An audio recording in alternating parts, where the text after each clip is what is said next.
Hello everyone, Ashish with lecture पर आप लोग का स्वागत है। प्लीज़ आप लोग हमारे चैनल को सब्सक्राइब, लाइक, कमेंट, शेयर ज़रूर कीजिएगा। आप लोग के लिए हम क्लास 10 का इम्पोर्टेंट क्वेश्चन हर एक सब्जेक्ट का लाएंगे और पढ़ाएंगे आप लोग को। इसमें से पक्का आना ही आना है, फंसेगा आप बोर्ड के एग्ज़ाम में, ठीक है ना। आज हम आप लोग को पढ़ाएंगे क्लास 10 सामाजिक विज्ञान सोशल साइंस महत्वपूर्ण प्रश्न कुछ है। इसमें से एक दो फंसना है, ठीक है ना। प्रश्न नंबर 1, जर्मनी के एकीकरण में सबसे महत्वपूर्ण योगदान किसका था? जर्मनी राष्ट्र का प्रथम घोषित किया गया। मतलब जर्मनी के एकीकरण में सबसे महत्वपूर्ण योगदान किसका था? फिर आया जर्मन राष्ट्र का प्रथम कौन घोषित किया गया था?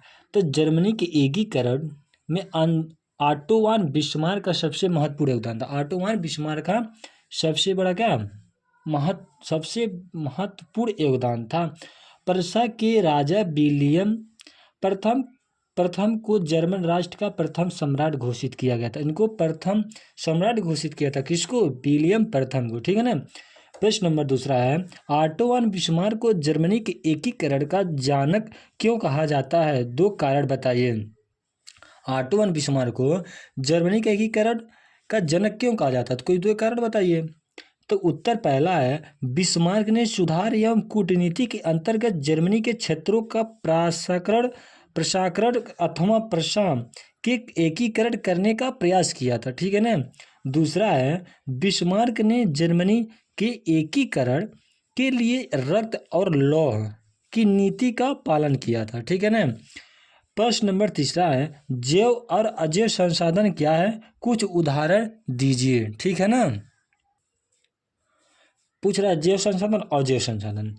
जैव संसाधन का मतलब होता है जिसमें जीव होता है, जो जीव से उत्पत्ति होती है, क्या जैव संसाधन कहते हैं, ठीक है ना। जैव संसाधन वे संसाधन जिनकी प्राप्ति जीव मंडल से होती है और जिनमें जीवन व्याप्त होती है, जैव संसाधन कहलाती है। जिनमें जीव होती है, जान होती है, क्या जैव संसाधन कहलाती है। जैसे मनुष्य, वनस्पति जगत, पशुधन, प्राणी जगत आदि, ठीक है ना। अजैव संसाधन क्या होती है? जिसमें क्या जीव नहीं होती, निर्जीव होता है।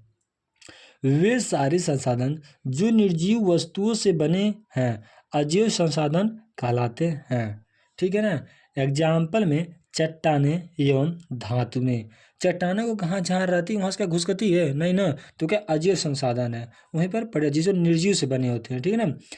प्रश्न नंबर 4 क्या कर रहा है, रोपड़ कृषि के 2 विशेषताएं बताइए। जो रोपड़ होता है, रोपड़ में क्या जो खेत नहीं बैठे नहीं, उसी कहते हैं। रोपड़ कृषि के 2 विशेषताएं बताइए। रोपड़ कृषि के विशेषताएं निम्नलिखित हैं, ठीक है ना। रोपड़ कृषि व्यापक क्षेत्र में की जाती है। पहला जो है, रोपड़ कृषि व्यापक क्षेत्र में की जाती है।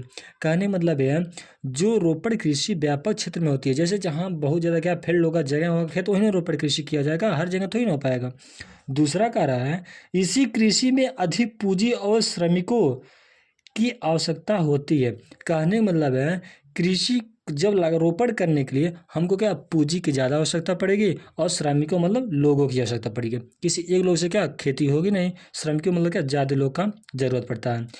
क्वेश्चन 5 क्या कर रहा है, लोकतांत्रिक व्यवस्था क्या है? लोकतांत्रिक व्यवस्था क्या है? यह एक ऐसी व्यवस्था है जिसके केंद्र में लोग ही अर्थात लोगों द्वारा बनाई गई सरकार जो लोगों के हितों के लिए काम करेगी। कहने मतलब है जिसको हम कोई भी सरकार को अगर चुनते हैं तो क्या हमारे प्रति हमारे हितों के लिए काम करे, ना कि दूसरों के लिए, ठीक है ना। तथा लोगों की इच्छा तक ही बनी रहेगी।